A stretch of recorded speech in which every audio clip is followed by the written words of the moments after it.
yes, maaari mo nang lagyan ng hazard light ang inyong motor. So yan din yung katanungan ng isang naka-Honda Click. Lalagyan niya ng hazard yung kanyang motor gamit ang Ayuto switch. So kung ikaw nagbabalak, bilhin mo na yung Ayuto switch. Pagkatapos balikan mo yung video na to para masundan yung diagram sa kung paano magkaroon ng hazard light ang iyong motor. So ang kanyang gusto kasi is magkakaroon yung kanyang Honda Click, magkakaroon ng patayan yung ilaw. So sa mga motor natin ngayon, naka-on na kaagad yung ilaw. So ang gusto niya is mamamatay yung ilaw, pagkatapos yun, magkakaroon ng sariling switch yung kanyang ilaw. Mamamatay talaga, tapos bubuhayin lang yung kanyang high at saka low. So gamit daw ang Ayuto switch yung ganito. So ang sabi niya naman is gagamitin niya pa rin daw yung kanyang existing na switch ng kanyang mini driving light. So hiwalay, maliban dito, mayroon pa siyang switch para sa kanyang mini driving light. So kung ganyan yung setup na gusto nyong gawin, mas maganda yun dahil kahit hazard, dahil hinihiling niya rin na magkaroon ng hazard yung motor niya. So sa hazard, may ginawa tayo ditong diagram ito. So pagpasensyahan nyo na, pangit yung pagkaguhit ko. Pero sana maintindihan nyo. Okay, so ang gagamitin nyo dito sa inyong Ayuto. So ito naman na yung passing, malilinihan nyo yung passing. Ito yung busina, yung signal light. Yung pagdating sa signal light at saka hazard, yan. Yan ang isa sa iti-take up natin. So ito nga, meron ako ditong isang Ayuto rin na switch. Ayun, una nilang binigay sa akin to. Yan. Ito yung unang binigay nila. Parehas lang, wala lang pangalan. So binaklas ko na para makita nyo kung ano yung laman loob. Okay. So dito tayo mag-focus. Ito yung gagamitin yung headlight dito. So kung susundan yung stock na wire na ito, kung susundan nyo yung stock na wire dito, mahirap. Mas maganda kung kayo na lang i-welding, ihihinang nyo na lang to rito. Wala namang problema kung magkabali-baliktad yan, magkadikit-dikit. Walang problema yan. Basta, halimbawa, ang ginawa mong pinagdikit-dikit mo dito ay headlight. So, headlight lang muna. Isa-isang baklasin. Huwag pagsabay-sabayin para hindi ka malito. Okay. So, halimbawa, ito yung stock mo na switch. Binaklas mo yung headlight. Andun yung wire. Ikakabit mo naman siya dito sa iyong Ayuto. Dito mo ikakabit. Yan, susundan mo lang yan para hindi ka malito. So since ang gagamitin mo lang naman doon is yung busina, ikakabit mo yung busina. Gumamit ka ng panghinang, ikakabit mo yung busina, ikakabit mo yung passing para sa iyong mini driving light. Tapos itong iyong headlight. So dito sa headlight, maaari mong ilipat, maaari mong gamitin yung terminal na to para ang iyong headlight magkahiwalay yung kanyang high at saka low. Pero kung susundan mo itong existing na mga may hinang dito, ito yung susundan mo, ang mangyayari, kapag ka naka-low, iilaw yung low. Pag binuksan mo yung high, sabay na iilaw yung high and low. So ito yung switch na yun. Dito mo yan siya mapapafunction.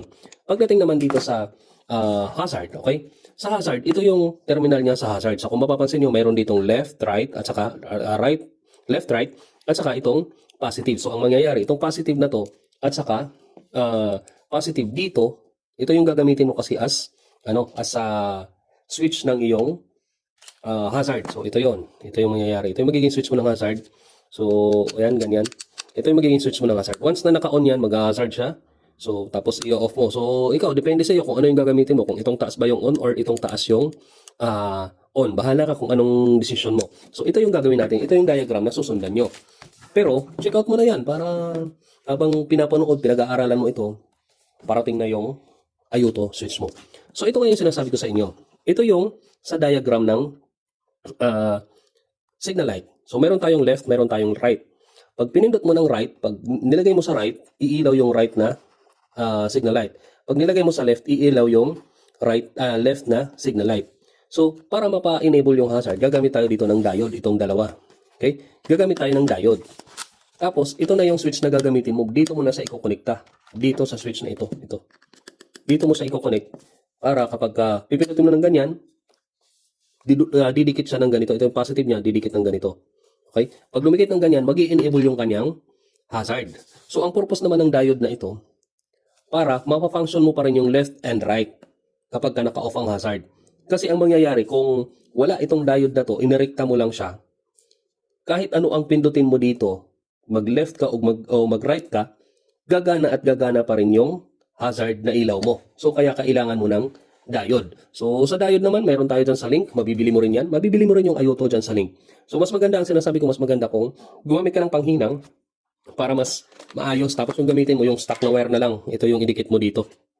Kung ikaw man ay technician, manggagawa ka ng motor, sorry sa word na technician, baka mabas na naman tayo. Kung ikaw ay mekaniko, mas maganda siguro kung iano mo sa kliyente na ihinang na lang dito kaysa magpuputol-putol ka ng wire.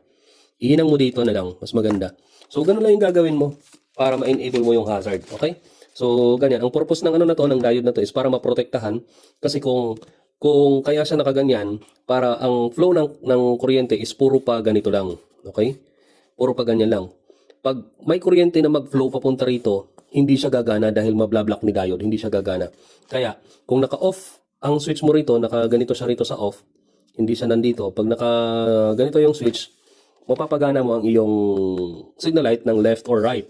Kung itong switch naman na ito ay i-on mo, automatic mag-hazard na yan. Okay, so ayan, nabigyan na natin ng solusyon kung paano mapagana ang hazard ni Ayoto at saka ng mga motor natin, maging Honda Click man yan, Sniper, Raider, anong motor man yan na kinakailangan ng ganitong switch.